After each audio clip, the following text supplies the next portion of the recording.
Hello guys, आज हम आपको जानकारी दे रहे हैं।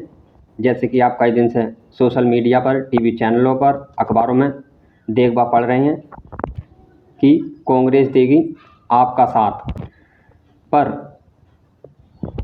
क्या तब भी नहीं रोक पाएगी केंद्र के अध्यादेश को। आप कांग्रेस अध्यादेश का विरोध करेगी।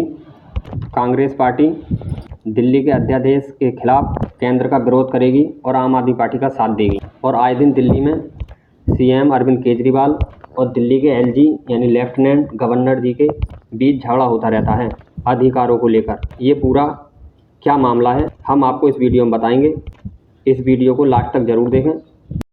जैसा कि आप जानते हैं कि दिल्ली केंद्र शासित राज्य है, तो संविधान के हिसाब से दिल्ली में पुलिस, कानून और ज़मीन, इन तीन विभागों को छोड़कर सभी चीज़ की मालिक या पावर या जो बॉस होगा वो चुना हुआ दिल्ली का मुख्यमंत्री होगा, ना कि एलजी।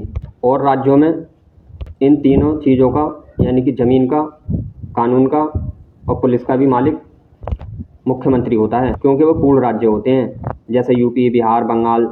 लेकिन दिल्ली के पास ये पावर नहीं है, इसलिए दिल्ली को अधूरा राज्य या अधूरा ताकत वाला राज्य कह सकते हैं।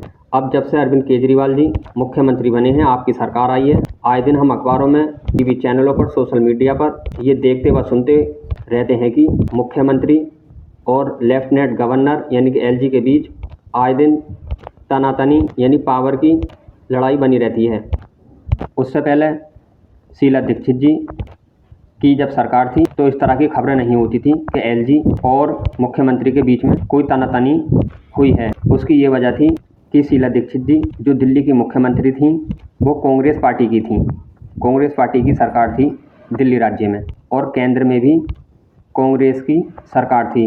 डॉक्टर मनमोहन सिंह जी उस टाइम देश के प्रधानमंत्री थे। तो यही वजह थी जो शीला दीक्षित जी और केंद्र के बीच में जो एलजी होता है वो केंद्र का ही एलजी होता है सभी राज्यों में। इसी वजह से मुख्यमंत्री, एलजी और केंद्र सरकार के बीच में झगड़ा नहीं होता था अधिकारों को लेकर, क्योंकि वहाँ पर मुख्यमंत्री शीला दीक्षित जी भी कांग्रेस की थी, एलजी भी कांग्रेस का था और डॉक्टर मनमोहन सिंह जी भी कांग्रेस पार्टी से प्रधानमंत्री थे।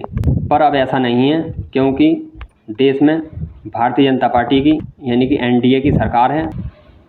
एनडीए की सरकार के ही यानी कि केंद्र के एलजी बैठे हैं सभी राज्यों में, पर वहाँ पर सरकार आम आदमी पार्टी की है जिसके मुख्यमंत्री अरविंद केजरीवाल जी हैं। इसी वजह से आए दिन ये दिक्कत आती रहती है। अगर वहाँ पर मुख्यमंत्री बीजेपी का होता तो ये तनातनी या झगड़ा नहीं होता या पावर की लड़ाई नहीं होती, या जैसे कि मुख्यमंत्री अरविंद केजरीवाल जी हैं दिल्ली के और आम आदमी पार्टी की केंद्र में सरकार होती यानी कि प्रधानमंत्री भी आम आदमी पार्टी का ही कोई होता, तब भी ये झगड़ा नहीं होता। मैं उम्मीद करता हूं कि आप समझ गए होंगे किस वजह से लड़ाई हो रही है। जब 2015 में आम आदमी पार्टी की पहली बार सरकार बनी थी, पुलिस, ज़मीन और कानून को छोड़कर सभी पावर दिल्ली के मुख्यमंत्री के पास थी, पर कुछ दिनों के बाद ही केंद्र सरकार ने वो पावर छीन ली। प्रशासनिक सेवाएं और ट्रांसफ़र और पोस्टिंग का अधिकार। उसके बाद आम आदमी पार्टी सुप्रीम कोर्ट पहुंची 8 साल के बाद इस पर सुप्रीम कोर्ट का फैसला आया। 5 जजों की बेंच ने फैसला सुनाया और सुप्रीम कोर्ट के चीफ जस्टिस डीवाई चंद्रचूड़ जी ने दिल्ली के प्रशासनिक सेवाओं के निर्णय लेने के मामले में अपना फैसला दे दिया। न्यायाधीश ने कहा कि ये फैसला बहुमत का है। कोर्ट ने इसी के साथ कहा कि चुनी हुई सरकार के पास असली ताकत होनी चाहिए और उसी के पास ट्रांसफ़र और पोस्टिंग का अधिकार होगा।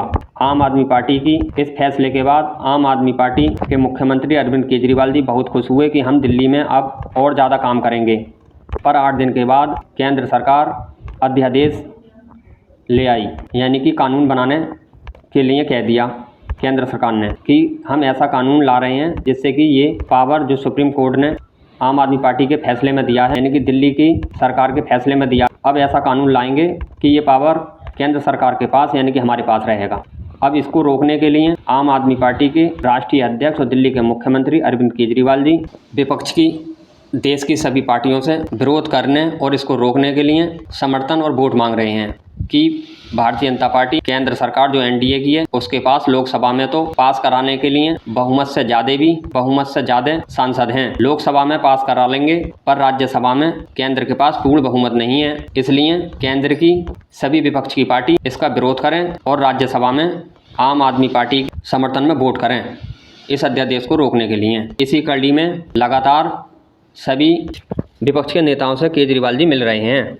ममता बनर्जी से, बंगाल के मुख्यमंत्री ममता बनर्जी से, उत्तर प्रदेश के पूर्व मुख्यमंत्री अखिलेश यादव जी से, महाराष्ट्र में उद्धव ठाकरे जी से, शरद पवार जी से, तमिलनाडु के मुख्यमंत्री स्टालिन जी से, सीपीआईएम पार्टी के नेताओं से, झारखंड के मुख्यमंत्री जी से, नीतीश जी से, सभी से समर्थन मांगा है और सभी ने समर्थन देने के लिए कह दिया है। पर सबसे बड़ी बात कांग्रेस की थी, जिसके पास सबसे ज़्यादा राज्यसभा सांसद हैं, यानी कि 31 सांसद हैं। वो अब तक समर्थन नहीं देने के मूड में थी, पर अब कांग्रेस पार्टी ने भी इस अध्यादेश के खिलाफ आम आदमी पार्टी का समर्थन देने के लिए और वोट देने के लिए राज्यसभा में कह दिया है। पर अब भी ये आंकड़े इस अध्यादेश को रोकने के लिए पूरे नहीं हो रहे हैं। आपको बता रहा हूँ, क्योंकि भारतीय जनता पार्टी के पास राज्यसभा में खुद के 92 राज्यसभा सांसद हैं और 19 बीजेपी यानी कि एनडीए के गठबंधन के हैं और टोटल राज्यसभा सांसद एनडीए के 111 बैठ रहे हैं, जबकि आम आदमी पार्टी के 10 राज्यसभा सांसद हैं और पूरे विपक्ष के यानी कि इंडिया के 88 राज्यसभा सांसद हैं। टोटल 98 राज्यसभा सांसद बैठ रहे हैं, जैसे कि कांग्रेस के 31, आम आदमी पार्टी के 10, समाजवादी पार्टी के 3, आरएलडी का 1, डीएमके के 10,